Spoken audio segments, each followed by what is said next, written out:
প্রিয় শিক্ষার্থীরা, তোমরা কেমন আছো? আমি প্রত্যাশা করছি তোমরা আল্লাহ তাআলার রহমতে ভালো আছো। আর আমিও তোমাদের দোয়ায় আলহামদুলিল্লাহ ভালো আছি।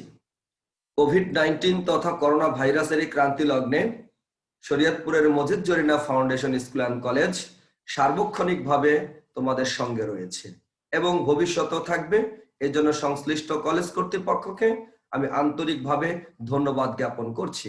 এবং সেই সাথে তোমরা যারা সার্বক্ষণিকভাবে অনলাইন কার্যক্রমের সঙ্গে যুক্ত রয়েছে, তোমাদেরকেও জানাচ্ছি নতুন বছরের শুভেচ্ছা। তো প্রিয় শিক্ষার্থীরা, আমরা আজকে মূলত যে বিষয়টি নিয়ে আলোচনা করব সেটি হচ্ছে রসায়ন দ্বিতীয় পত্রের প্রথম অধ্যায় পরিবেশ রসায়নের গাণিতিক সমস্যা। অর্থাৎ আজকে আমরা দেখাবো আদর্শ গ্যাসের সমীকরণ, গ্রাহামের ব্যাপন সূত্র, ডাল্টনের আংশিক চাপ সূত্র সংক্রান্ত গাণিতিক সমস্যাগুলো। এর আগে আমি তোমাদেরকে আদর্শ গ্যাস সমীকরণ প্রতিপাদন করা শিখিয়েছি, গ্রাহামের ব্যাপন সূত্র সংক্রান্ত থিওরিটিক্যাল কোশ্চেন গুলো এবং সূত্র সম্পর্কে ধারণা প্রদান করেছি, ডাল্টনের আংশিক চাপ সূত্র তার ব্যাখ্যা প্রদান করেছি, সেই সাথে ডাল্টনের আংশিক চাপ সূত্রের প্রতিপাদন করাও আমরা শিখেছি। আজকে আমরা এই তিনটি থিওরিটিক্যালের জ্ঞান দিয়ে আমরা গাণিতিক সমস্যাগুলো সমাধান করব। এই তিনটি টপিকস অত্যন্ত গুরুত্বপূর্ণ। এই তিনটি টপিকস থেকে প্রতি বছর বোর্ড পরীক্ষায় সৃজনশীল প্রশ্ন হয়ে থাকে। এর জন্য অত্যন্ত মনোযোগ সহকারে তোমরা আজকের এই গাণিতিক সমস্যাগুলো মনোযোগ দিয়ে দেখবে এবং বাসায় প্র্যাকটিস করবে। চলো আর কথা নয়, এখন আমরা সরাসরি চলে যাব আমাদের আজকের প্রথম টপিকস আদর্শ গ্যাস সমীকরণ সংক্রান্ত আমরা কিছু গাণিতিক সমস্যা দেখব। আদর্শ গ্যাসের সমীকরণ সংক্রান্ত গাণিতিক সমস্যা প্রথমটাই আসি আমি। 27 ডিগ্রি সেলসিয়াস তাপমাত্রায় 27 ডিগ্রি সেলসিয়াস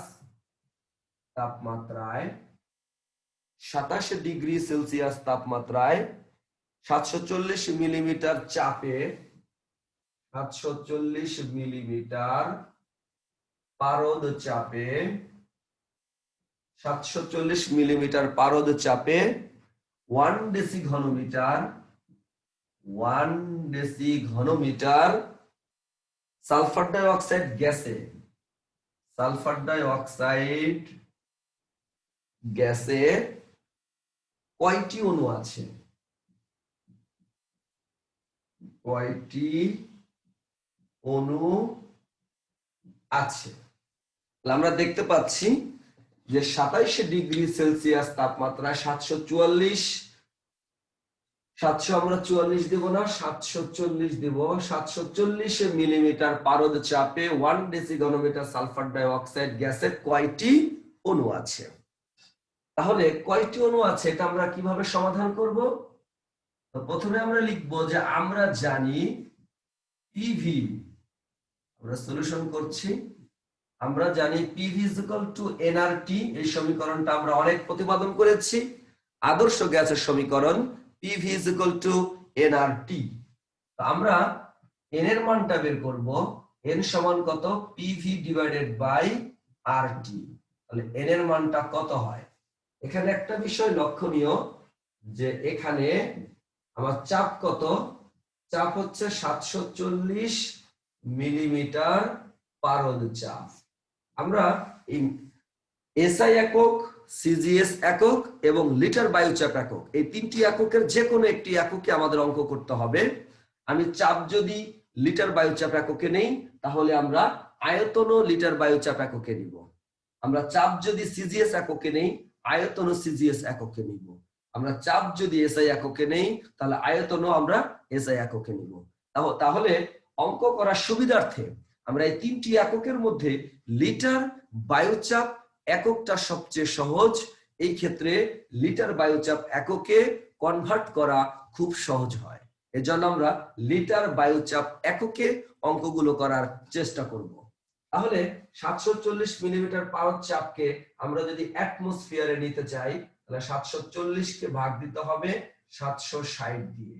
তোমরা জানো যে মিলিমিটার থেকে অ্যাটমসফিয়ারে যেতে হলে 760 দ্বারা ভাগ করতে হয়। ক্যালকুলেশন করলে কত হয়? ক্যালকুলেশন করলে হয় 0.973 অ্যাটমসফিয়ার।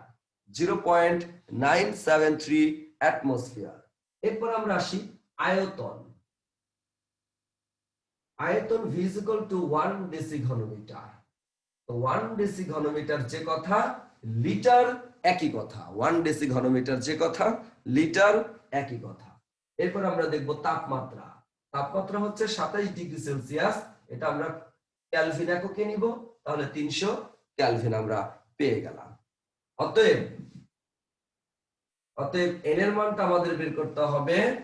এখানে চাপ কত পি, 0.973 গুণন আয়তন কত 1, আর আর এর মান 0.0821 গুণন তাপমাত্রাটি হচ্ছে 300 কেলভিন।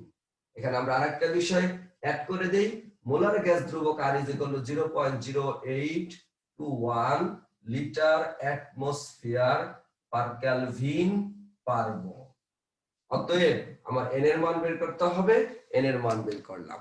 এখানে একটা বিষয় দেখো, আমি চাপ যদি অ্যাটমসফিয়ারে নেই আর আয়তন যদি লিটারে নেই, চাপ যদি অ্যাটমসফিয়ারে নেই আর আয়তন যদি লিটারে নেই, তাহলে মোলার গ্যাস ধ্রুবক আর এর মান হবে 0.0821 litre atmosphere per kelvin per mole. এখন আমরা যদি মানটা বসিয়ে দেই, তাহলে আমরা পেয়ে যাব 0.039 53 এত মোল আমরা পেয়ে যাব। এখন একটা জিনিস এখানে লক্ষণীয়, যে আমার টোটাল মোল সংখ্যা পেলাম হচ্ছে 0.03953। এখানে আমার প্রশ্ন বলেছে সালফার ডাই অক্সাইড গ্যাসে কয়টি অণু আছে? সালফার ডাই অক্সাইড গ্যাসে কয়টি অণু আছে? আমরা এখানে একটা জিনিস লিখি, যে আমরা জানি, এখানে লিখে দিচ্ছি যে আমরা জানি এখন এক মোল গ্যাসে অণুর সংখ্যা, এক মোল গ্যাস অণুর সংখ্যা 6.023 গুণন 10 টু দা পাওয়ার 23t। অতএব আমি মোট মোল সংখ্যা পেয়েছি কত? 0.03953। এত মোল গ্যাসে অণুর সংখ্যা 6.023 গুণন 10 টু দা পাওয়ার 23 গুণন 0.03953। এটা আমরা ক্যালকুলেশন করলে যা পাবো, তোমরা ক্যালকুলেশন করে ফেলো। ক্যালকুলেশন করলে আমরা যে জিনিসটা পাবো 2.38 গুণন 10 টু দা পাওয়ার 22t। ব্যাস, এটাই হচ্ছে আমাদের সেই কাঙ্ক্ষিত আনসার। অর্থাৎ প্রথমে আমরা যে কাজটা করব, আমাকে যেহেতু বলছে সালফার ডাই অক্সাইড গ্যাসে কয়টি অণু আছে, আমরা তো জানি না যে 27 ডিগ্রি সেলসিয়াস তাপমাত্রায় 740 মিলিমিটার পারদ চাপে 1 ডেসিঘনমিটার সালফার ডাই অক্সাইড গ্যাসের মোল সংখ্যা কত।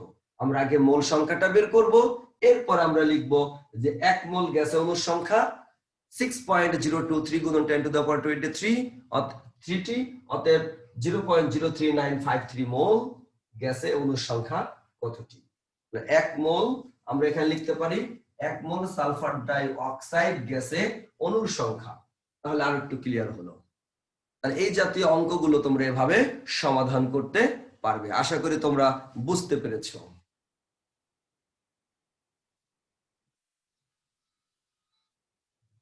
এরপরে আমরা নেক্সট অঙ্কে যাই। 3 ডিগ্রি সেলসিয়াস উষ্ণতায়, কোশ্চেন 2, 3 ডিগ্রি সেলসিয়াস উষ্ণতায় এবং 95 কিলো প্যাসকেল চাপে 95 কিলো প্যাসকেল চাপে 250 ml গ্যাসের ভর, 250 ml গ্যাসের ভর 0.2 গ্রাম, 0.2 গ্রাম। ওই গ্যাসের আণবিক ভর কত? ওই গ্যাসের আণবিক ভর কত? ওই গ্যাসের আণবিক ভর কত? তাহলে আমরা যদি এটা সমাধান করতে চাই, আমাদের সব ডাটাগুলো কিন্তু দেয়াই আছে, যে আমরা জানি PV = nRT বা PV আমরা জানি N = W/m RT বা WRT = PVM। অতএব আণবিক ভর বের করতে হবে, ফলে PVM = WRT, অতএব M = WRT divided by PV। এখন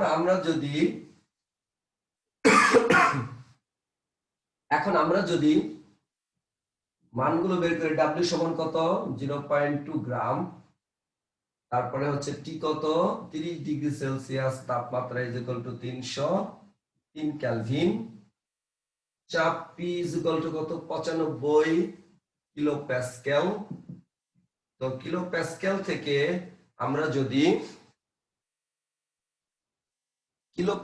থেকে আমরা যদি অ্যাটমসফিয়ারে যেতে চাই, তাহলে 101.325 দ্বারা ভাগ করতে হয়।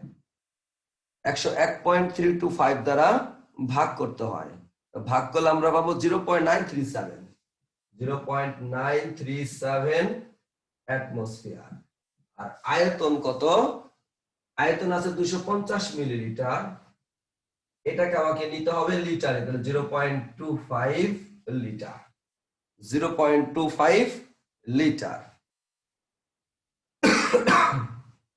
অতএব আণবিক ভর M = what?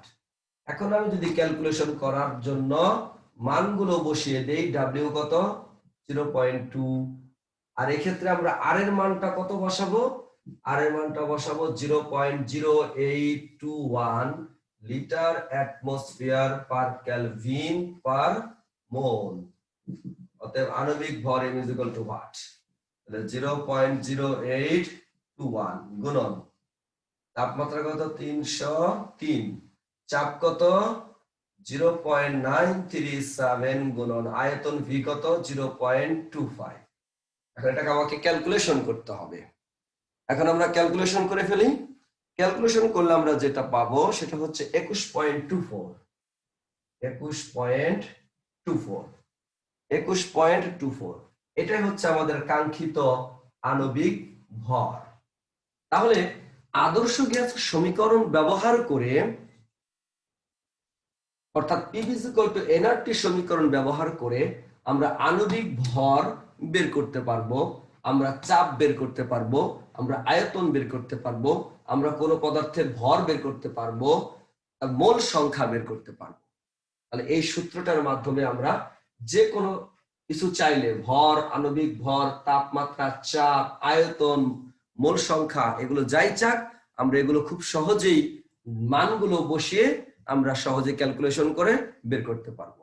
এই অঙ্কগুলো করার সময় একটা বিষয় লক্ষ্য করতে হয়, যে আমরা যদি লিটার বায়ুচাপ এককে করি, তাহলে চাপকে নিতে হবে অ্যাটমসফিয়ারে, আয়তনকে নিতে হবে লিটারে।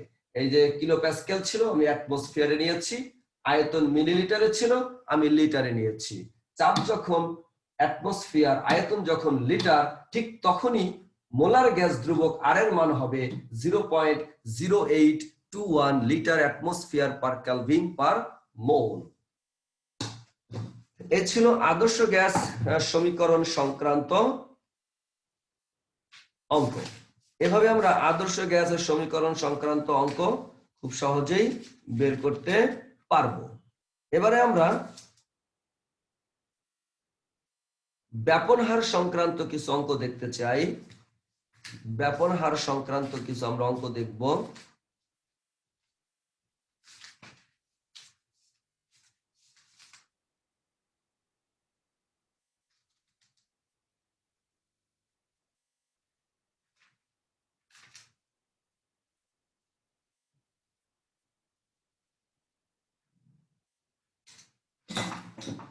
এখন আমরা একটা ব্যাপন হারের অঙ্ক দেখব, খুবই ইম্পর্টেন্ট।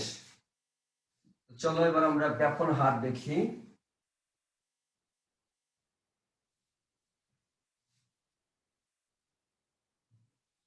যেমন 20 ডিগ্রি সেলসিয়াস তাপমাত্রায় একটি পাত্রে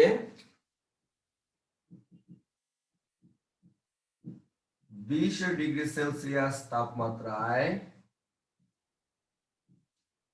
একটি পাত্রে 20 ডিগ্রি সেলসিয়াস তাপমাত্রায় একটি পাত্রে 780 মিলিমিটার চাপে 780 মিলিমিটার চাপে 450 ml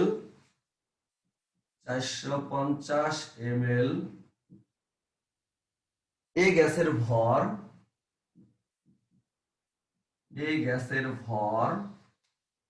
0.6 গ্রাম এবং অপর একটি পাত্রে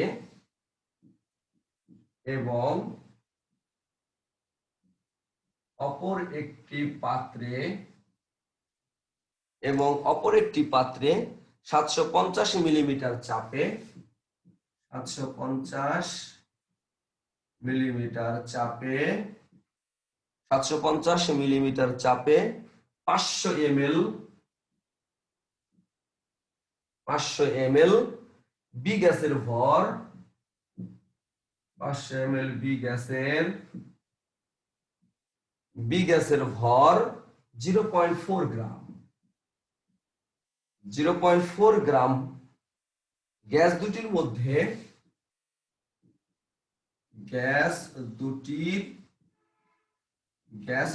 মধ্যে কোনটির ব্যাপন হার বেশি?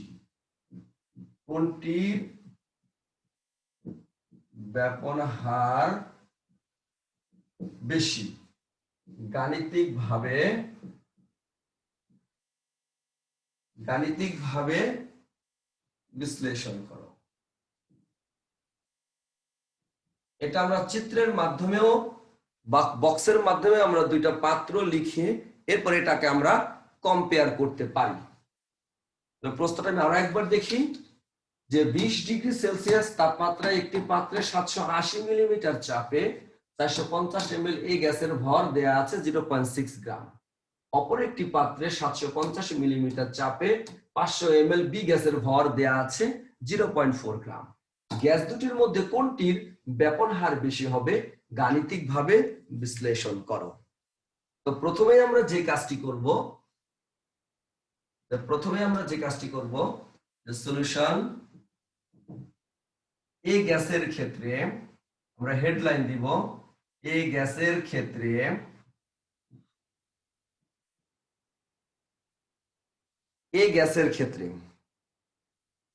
আমরা জানি P is equal to nRT P is equal to কত? nRT বা P is equal to n মানে W ভাগ M আর T। আমাকে বের করতে হবে আণবিক ভর PVM is equal to WRT। অতএব আমাকে M বের করতে হবে WRT divided by PV। এখানে আমরা সবগুলোর মান বসাইতে পারবো যে এখানে W দেয়া আছে কত? 0.6 গ্রাম। তারপরে আমরা টি এর মান দেখতে পাচ্ছি 20 ডিগ্রি সেলসিয়াস 293 কেলভিন। এরপরে আমরা দেখতে পাচ্ছি চাপ পি, চাপ হচ্ছে 780 মিলিমিটার 780 কে 760 দ্বারা ভাগ করলে অ্যাটমসফিয়ার পেয়ে যাব। আর আয়তন ভি হচ্ছে 450 মিলিমিটার, এটাকে লিটার নিলে 0.45 লিটার। তো 780 কে 760 দ্বারা যদি আমি ভাগ করি তাহলে আমি পাবো 1.026 অ্যাটমসফিয়ার। অতএব আমরা আর এর মানটা পেয়ে যাব 0.08 to 1 litre atmosphere per kelvin per mole. অতএব ডাব্লিউ এর মান যদি বসিয়ে দেই 0.6 গুণন 0.08 টু 1 গুণন 293 ডিভাইডেড বাই 1.026 গুণন 0.45। বাস, এখন যদি আমরা মানগুলো বসিয়ে দিই, মানগুলো বসাই দিলে আমরা যে রেজাল্টটা পাবো সেটা হচ্ছে 32। যে রেজাল্টটা পাবো সেটা হচ্ছে 32, অর্থাৎ আণবিক ভরটা আমরা পাবো 32। তাহলে আমরা যে ক্যালকুলেশনটা করলাম এ গ্যাসের জন্য আণবিক ভরটা পেলাম 32। একইভাবে আমরা বি গ্যাসের জন্য আমরা করব, একইভাবে আমরা বি গ্যাসের জন্য করব। এই গ্যাসের জন্য আশা করি তোমরা উঠাতে পেরেছো। এখন আমরা বি গ্যাসের জন্য করব।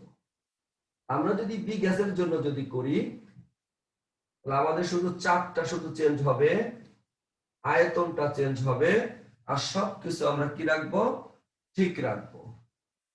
এখানে লিখে দিলাম যে বি গ্যাসের জন্য, তাহলে এখানে ডাব্লিউ এর মান কত? ডাব্লিউ এর মান হবে 0.4 গ্রাম, আর চাপ পি হবে কত? চাপ হবে 750 মিলিমিটার। 750 মিলিমিটার, 750 কে ভাগ দিতে হবে 760 দিয়ে, তাহলে আমরা অ্যাটমসফিয়ার পেয়ে যাব। আর আয়তন হচ্ছে 500 ml, আর 500 ml মানে হচ্ছে 0.5 লিটার। আর 750 কে যদি আমরা 760 দ্বারা যদি ভাগ করি তাহলে পাবো 0.98 অ্যাটমসফিয়ার। আর এটা হচ্ছে আর এর মান। অতএব আণবিক ভর m = what? এখন যদি আমি মানটা বসিয়ে দেই, w হচ্ছে 0.4, 0.0821, আর টি কত 293, চাপ কত 0.98 গুণন আয়তন হচ্ছে 0.5। বাস, এটাকে যদি আমরা এখন ক্যালকুলেশন করি, ক্যালকুলেশন করলে আমরা পাবো 19.9667। 19.9667 মানে কি 667 মানে 67, 19.967 এটা আমরা পাবো আণবিক ভর। তাহলে এই গ্যাসের ক্ষেত্রে আমরা আণবিক ভর পাইলাম একটা, আর বি গ্যাসের ক্ষেত্রে আমরা আণবিক ভর পাইলাম একটা। এখন বলছে কোনটির ব্যাপন হার বেশি, এটা তুলনা করতে বলেছে। তাহলে এখন আমরা একটু তুলনা করি যে কোনটির ব্যাপন হার বেশি, একটু আমরা কম্পেয়ার করি। যখন আমরা কম্পেয়ার করব তখন আমরা লিখব যে এখন গ্রাহামের ব্যাপন সূত্র থেকে, গ্রাহামের ব্যাপন সূত্র থেকে আমরা জানি, গ্রাহামের ব্যাপন সূত্র থেকে আমরা জানি R1 ভাগ R2 is equal to root over M2 ভাগ M1, বা R1 ভাগ R2 is equal to root over, আমরা M2 পাইছি কত 19.967, 19.967, আর M1 পেয়েছে কত 32। এটাকে যদি আমরা ভাগ করি, এটাকে আমরা ভাগ করলে যা পাবো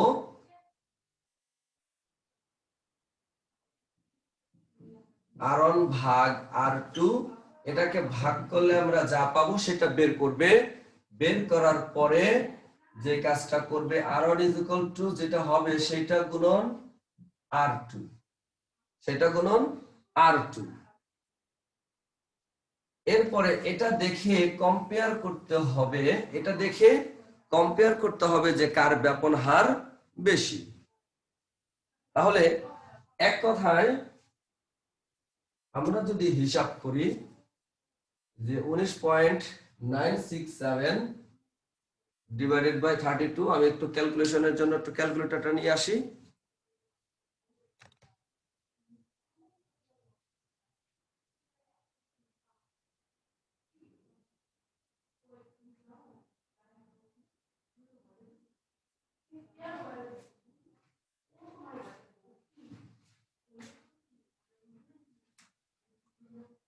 তো যাই হোক, এখন আমরা একটু ক্যালকুলেশন করি, দেখা যাক। 19.967 ভাগ 32, আমরা পাবো 0.62। 0.62 এটাকে যদি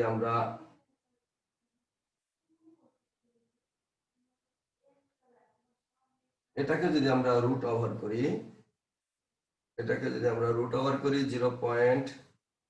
0.62, আমরা পাবো 0.78। 0.78 পাবো। তো এই অনুপাতটা যদি আমরা একের চেয়ে কম হয় সেক্ষেত্রে আমরা পক্ষান্তর করব, যে R2 গুণন 0.78 ইজ ইকুয়াল টু R1 বা R2 ইজ ইকুয়াল টু 1 ভাগ 0.78 গুণন R1। অতএব R2 ইজ ইকুয়াল টু 1 ভাগ 0.78 ইজ ইকুয়াল টু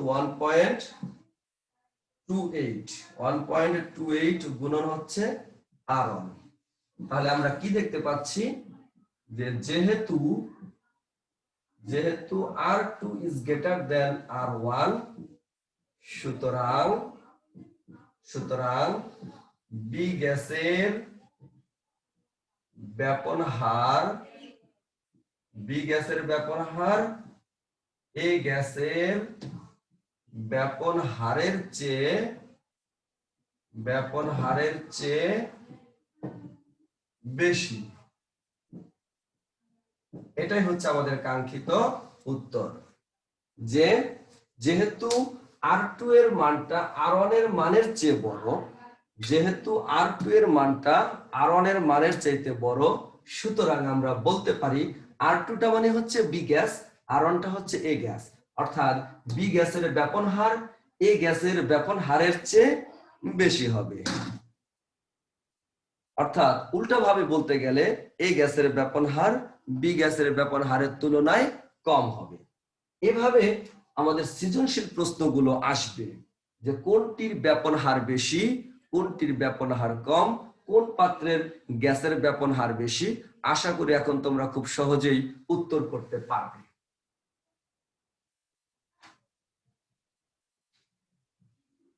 এবার আমরা ডাল্টনের আংশিক চাপ সংক্রান্ত একটি অঙ্ক দেখব। এর মাধ্যমে আমরা আজকের ক্লাস শেষ করব। ডাল্টনের আংশিক চাপ সূত্র। তো প্রথমেই এই সংক্রান্ত একটা প্রশ্ন আমরা দেখে নেই বই থেকে।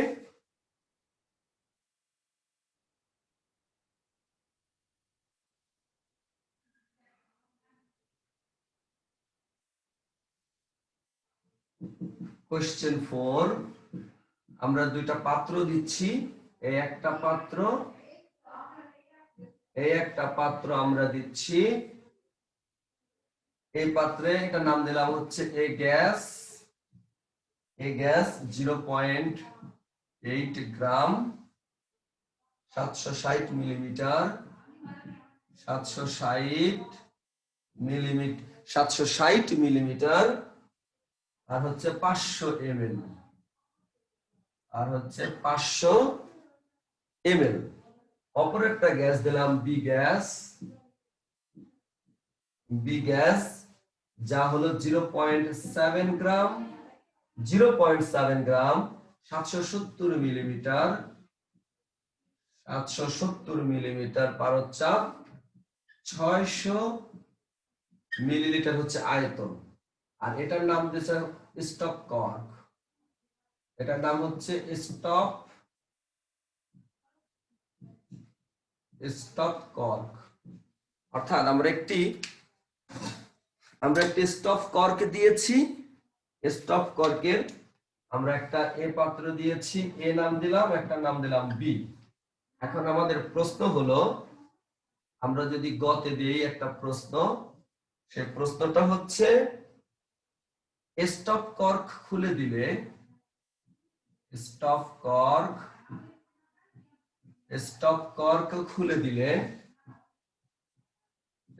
কর্ক খুলে দিলে মিশ্রণের মোট চাপ কত হবে? মিশ্রণের মোট চাপ কত হবে? আর ঘ নাম্বার আমি দিলাম এই ঘটনাটা 26 ডিগ্রি সেলসিয়াস তাপমাত্রায় ঘটেছে। আমি দিলাম 30 ডিগ্রি সেলসিয়াস তাপমাত্রায়, 30 ডিগ্রি সেলসিয়াস তাপমাত্রায় মিশ্রণের মোট চাপ হিসেব করো। ব্যাস, এটা হচ্ছে আমার প্রশ্ন। এখন আমরা এটা সমাধান করতে চাই। তো প্রথমে আমরা গ নাম্বারটা সমাধান করব। যে আমরা জানি, আমরা ডাল্টনের আংশিক চাপ সূত্র থেকে আমরা পড়েছি যে মোট চাপ P is equal to P1 V1 plus P2 V2 divided by বড় হাতের V।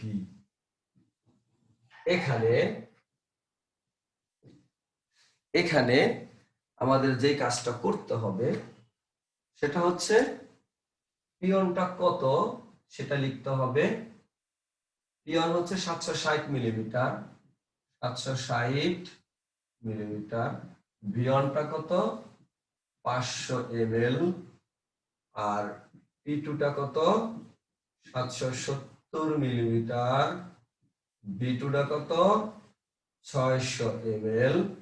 আয়তন V is equal to V1 plus V2, এর মানে 500 যোগ 600 is equal to 1100 ml।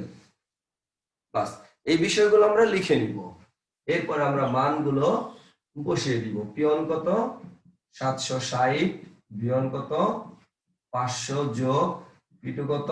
770 গুণন V2 কত? 600 ডিভাইডেড বাই 1100।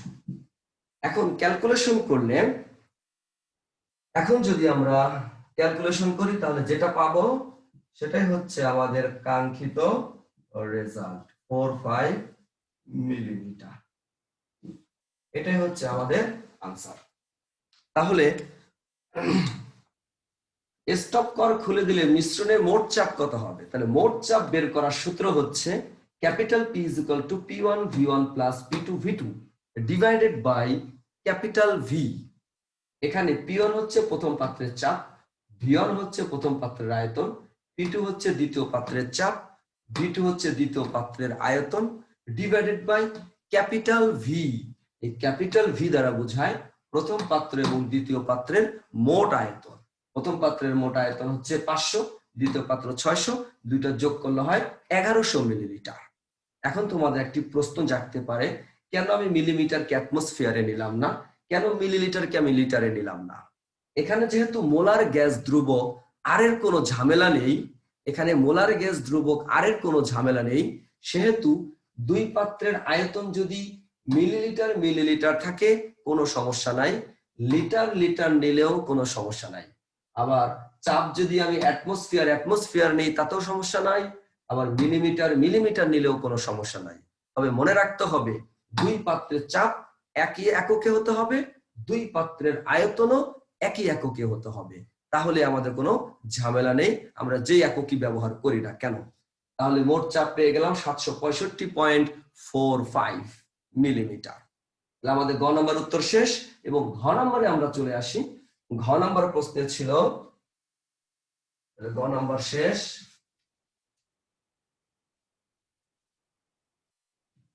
এবার আসি ঘ নম্বর। ঘ নম্বর প্রশ্ন ছিল 30 ডিগ্রি সেলসিয়াস তাপমাত্রায় মোট চাপ কত?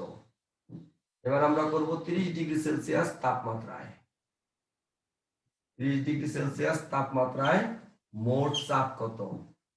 আমরা জানি P P1 বাই, আমরা জানি P1 by T1 is equal to P2 by T2। এটা হচ্ছে গে-লুসাকের চাপীয় সূত্র। এটা হচ্ছে আমরা জানি P1 by T1 is equal to P2 by T2। এটা হচ্ছে গে-লুসাকের চাপীয় সূত্র। এখানে পিয়নটা হচ্ছে আমরা একটু আগে যে 26 ডিগ্রি সেলসিয়াস তাপমাত্রায় যে চাপটা বের করেছি, এই 26 ডিগ্রি সেলসিয়াস তাপমাত্রায় যে চাপটা বের করেছি সেটাই হচ্ছে এখন প্রাথমিক চাপ P1। সেই পিয়নটা কত? 765.45 এত মিলিমিটার। আর P2টা আমাকে বের করতে হবে, P2টা আমার জানা নেই।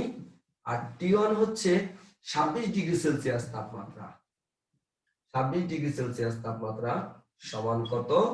আর T2 হচ্ছে 30 ডিগ্রি সেলসিয়াস তাপমাত্রা, এর মানে 303 কেলভিন।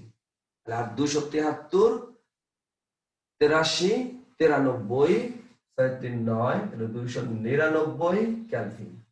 এখন আমরা মান বসিয়ে দেই। আমার বের করতে হবে P2 এর মান। তাহলে P2 T1 is equal to P1 T2, বা আমাকে P2 বের করতে হবে, তাহলে P1 T2 divided by T1। এখন আমরা ক্যালকুলেশন করে দেই। ক্যালকুলেশন হবে 765.45 গুণন 303, আর T1 হচ্ছে 299। এটা ক্যালকুলেশন করলে যা হবে তত মিলিমিটার পারদ চাপ, তত মিলিমিটার পারদ চাপ। এই P2টাই হচ্ছে 30 ডিগ্রি সেলসিয়াস তাপমাত্রায় মোট চাপ। তাহলে এখানে আমরা যেই রেজাল্টটা পাবো, এটাই হচ্ছে আমাদের কাঙ্ক্ষিত উত্তর। তাহলে একটা বিষয় খেয়াল করবা, সেটা হচ্ছে এখানে উদ্দীপকে যে টেম্পারেচারটা দেয়া থাকবে, এই টেম্পারেচারের মাধ্যমে যদি আমাকে মোট চাপ বের করতে হয়, তাহলে স্বাভাবিক সূত্র মোট চাপ P is equal to P1 V1 divided by P1 V1 plus P2 V2 divided by বড় হাতের V। আর যদি বলে ভিন্ন তাপমাত্রায় মোট চাপ বের করো, তাহলে আগে একই তাপমাত্রায় মোট চাপ বের করার পরে এইটুক শুধু অতিরিক্ত করতে হবে গে-লুসাকের চাপীয় সূত্র থেকে, P1 ভাগ T1 is equal to P2 ভাগ T2। এই পিয়নটা হচ্ছে এই 26 ডিগ্রি সেলসিয়াস তাপমাত্রায় যে চাপটা আমরা গতে পেয়েছি ওইটা, আর T1 হচ্ছে এই 26 ডিগ্রি সেলসিয়াস তাপমাত্রা। P2টা আমাকে বের করতে হবে কত তাপমাত্রায়? T2 মানে 30 ডিগ্রি সেলসিয়াস তাপমাত্রায়। সেই P2 এর মান যত চাপ বের হবে ততই আমরা পেয়ে যাব।